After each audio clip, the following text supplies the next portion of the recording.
नमस्कार, स्वागत है आपका personal finance bulletin money time में। मैं हूं आपके साथ मीनू शर्मा। इस बुलेटिन में आपको मिलती है आपकी जेब और जिंदगी पर असर डालने वाली पर्सनल फाइनेंस, बिजनेस, कॉर्पोरेट और पॉलिसी से जुड़ी हर छोटी बड़ी खबर, वो भी विस्तार से। तो चलिए देर किस बात की, फटाफट शुरू करते हैं खबरों का सिलसिला। महंगाई से निपटना आरबीआई के लिए अभी भी चुनौतीपूर्ण बना हुआ है। आरबीआई गवर्नर शक्तिकांत दास ने कहा कि खाद्य कीमतों में बार बार उतार चढ़ाव और भू राजनीतिक तनाव पैदा होने से महंगाई से निपटने की राह में चुनौतियां पैदा हो रही हैं। इस समय आरबीआई महंगाई में गिरावट यानी अवस्फीति के अंतिम चरण से निपटने की तैयारी कर रहा है, क्योंकि ये अक्सर सबसे मुश्किल दौर होता है। दास ने कहा कि वैश्विक अर्थव्यवस्था एक चौराहे पर खड़ी है और इसके सामने अभी भी कई चुनौतियां बनी हुई हैं। मंदी ने अब दरवाजा खटखटा दिया है। ब्रिटेन और जापान की अर्थव्यवस्था मंदी की गिरफ्त में आ गई है। ब्रिटेन में उत्पादन अनुमान से ज्यादा घटने के कारण वहां की अर्थव्यवस्था मंदी की चपेट में आ गई है। किसी अर्थव्यवस्था में लगातार 2 तिमाहियों में गिरावट को मंदी के रूप में परिभाषित किया जाता है। वहीं दूसरी ओर जापान की अर्थव्यवस्था में भी लगातार दूसरी तिमाही में गिरावट दर्ज की गई। जापान अब दुनिया की तीसरी सबसे बड़ी अर्थव्यवस्था नहीं रहा, जर्मनी ने उसे पीछे पछाड़ दिया है। जापानी अर्थव्यवस्था धीरे धीरे अपनी प्रतिस्पर्धा और उत्पादकता खो रही है।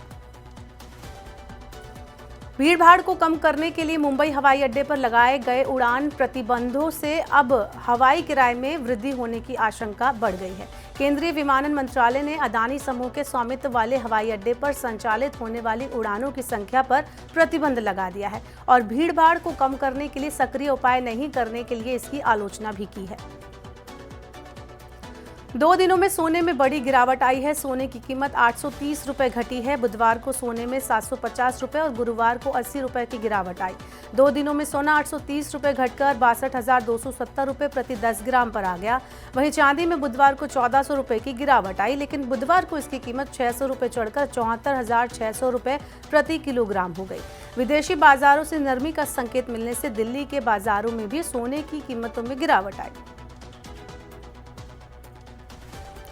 पॉलिसी धारकों के हितों की सुरक्षा के लिए बीमा नियामक IRDAI यानी कि IRDA फ्री लुक अवधि को बढ़ाने और जीवन बीमा पॉलिसी के लिए नामांकन को अनिवार्य बनाने का प्रस्ताव रखा है। मौजूदा वक्त में खरीदी गई बीमा पॉलिसी को दस्तावेज मिलने की तारीख से 15 दिनों के फ्री लुक पीरियड के भीतर रद्द किया जा सकता है। इलेक्ट्रॉनिक पॉलिसी के मामले में फ्री लुक पीरियड 30 दिनों का होता है। अब IRDAI ने किसी भी माध्यम से खरीदी गई पॉलिसी के लिए फ्री लुक पीरियड पॉलिसी दस्तावेज मिलने की तारीख से 30 दिन कर दी है। इससे अब पॉलिसी खरीदने वालों को इससे जुड़े नियम और शर्तों को पढ़ने और समझने के लिए ज्यादा वक्त मिलेगा।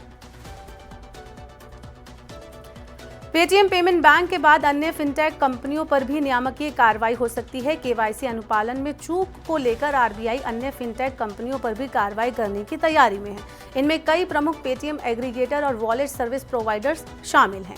कई फिनटेक कंपनियां जो असुरक्षित ऋण बाजार में ग्राहकों और ऋणदाताओं के बीच मध्यस्थ के रूप में काम कर रही हैं, आरबीआई की जांच के दायरे में हैं। 31 जनवरी को आरबीआई ने केवाईसी अनुपालन में तमाम खामियां पाए जाने पर पेटीएम पेमेंट्स बैंक के कामकाज पर प्रतिबंध लगाया था। इसी तरह की खामियों के लिए 4 और पेमेंट कंपनियां आरबीआई के रडार पर हैं और जल्द ही इनके खिलाफ कार्रवाई हो सकती है। एक और बड़ी छटनी होने जा रही है। सिस्को सिस्टम ने अपने ग्लोबल वर्कफोर्स में 5% कटौती करने की घोषणा की है। इससे करीब 4000 कर्मचारी प्रभावित होंगे। प्रमुख अर्थव्यवस्थाओं में संकट के चलते कंपनी ने अपने वार्षिक राजस्व लक्ष्य को भी घटा दिया है। कंपनी का अनुमान है कि आगे भी नेटवर्किंग इक्विपमेंट की मांग कम रहेगी। ग्रोथ के लिए सिस्को अब आर्टिफिशियल इंटेलिजेंस पर फोकस करेगी। दिल्ली एनसीआर में 2023 के दौरान कुल 87,818 करोड़ रुपए मूल्य के फ्लैट बिके हैं। कुल बिक्री में गुरुग्राम की हिस्सेदारी 63% की है। JLL इंडिया के मुताबिक दिल्ली एनसीआर में पिछले साल बिके फ्लैट की औसत कीमत 2.29 करोड़ रुपए रही, जो 2022 में 1.86 करोड़ रुपए थी। हालांकि फ्लैट का औसत आकार और बिकने वाले घरों की संख्या लगभग स्थिर रही। नोएडा, ग्रेटर नोएडा में 24,944 करोड़ रुपए, गाजियाबाद में 4,404 करोड़ रुपए, दिल्ली में 2,610 करोड़ रुपए और फरीदाबाद में 470 करोड़ रुपए मूल्य के घरों की बिक्री हुई। भारत 2027 तक दलहन के उत्पादन में आत्मनिर्भर बनने की कोशिश कर रहा है। इस साल 2.95 करोड़ टन दलहन उत्पादन का लक्ष्य रखा गया है। दालों की कमी को पूरा करने के लिए सालाना लगभग 35 लाख टन दलहन का आयात किया जाता है।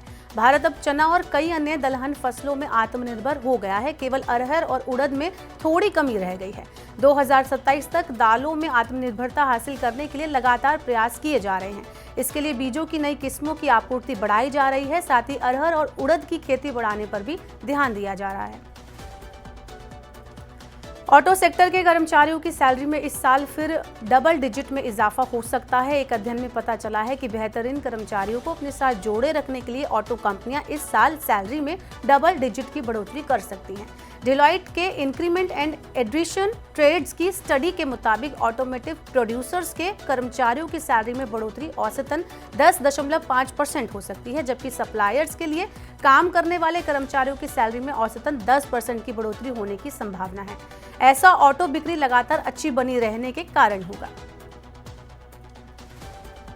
और अब चलते चलते देते हैं आपको आईपीओ से जुड़ा अपडेट। हयात ब्रांड के तहत होटल चलाने वाली कंपनी जूनिपर होटल्स लिमिटेड का आईपीओ 21 फरवरी को खुलेगा और 23 फरवरी को बंद होगा।